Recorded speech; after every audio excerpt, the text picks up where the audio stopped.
Hello and welcome to Levant TV Headlines. Lebanon failed to choose a new president for the 11th time since April as a main bloc of legislators kept up with their boycott of the vote. Iraqi forces regained control of a key highway linking Baghdad to the north, where Amnesty International said jihadists had carried out a wave of ethnic cleansing. According to security officials, 11 Egyptian policemen were killed when a roadside bomb blast struck their armoured vehicle in the restive Sinai Peninsula. A Tunisian parliamentarian has escaped an assassination attempt by terrorists in a tense region near the Algerian border, according to authorities. Now let's take a look at the top headlines in today's newspapers in the Middle East. From the Egypt Independent, the Islamic State terrorist group has promised surprises inside Egypt as authorities said they are ready to confront the threat posed by the Al-Qaeda inspired group that has made several advances in the areas of Iraq and Syria.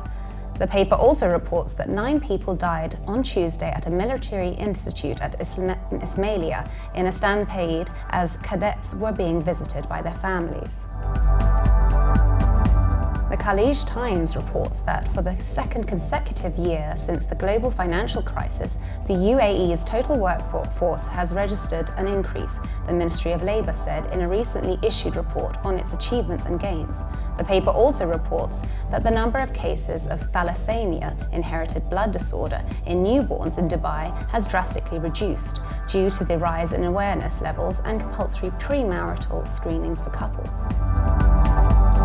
The Daily Star states that the popularity of Hamas among Palestinians in the occupied West Bank and the Gaza Strip has spiked significantly following this 50-day war with Israel, according to an opinion poll released on Tuesday.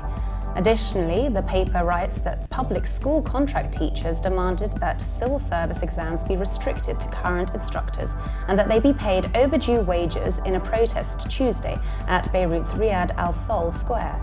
The paper also reports that the Lebanese army remains well regarded for its capabilities in protecting the border, the new commander of the United Nations Interim Force in Lebanon said.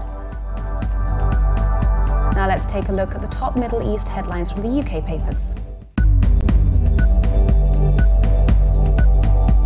The Guardian reports that later this week, Henry Kissinger, America's best-known political scientist, hugely controversial diplomat and national security advisor, publishes his latest work, World Order: Reflections on the Character of the Nations and the Course of History. He compares the Middle East today with Europe's 17th century wars of religion. The Independent reports that ethnic minorities in northern Iraq are being systematically and deliberately targeted by ISIS as it carries out ethnic cleansing on a historic scale, according to new evidence uncovered by Amnesty International. Yesterday, the UN agreed to send investigators into northern Iraq to examine the crimes committed by ISIS on an unimaginable scale. Now let's take a look at the top Middle East headlines in the international papers.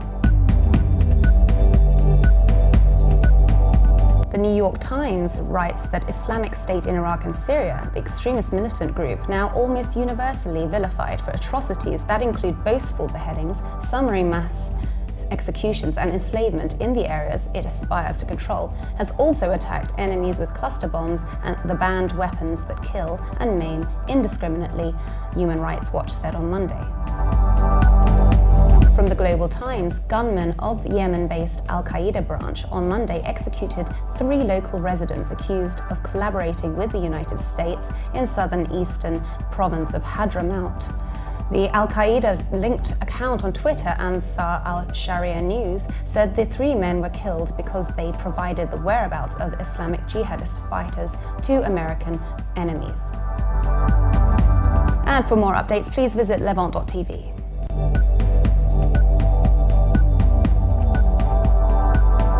Thanks for watching. Be sure to join us again tomorrow. Bye for now.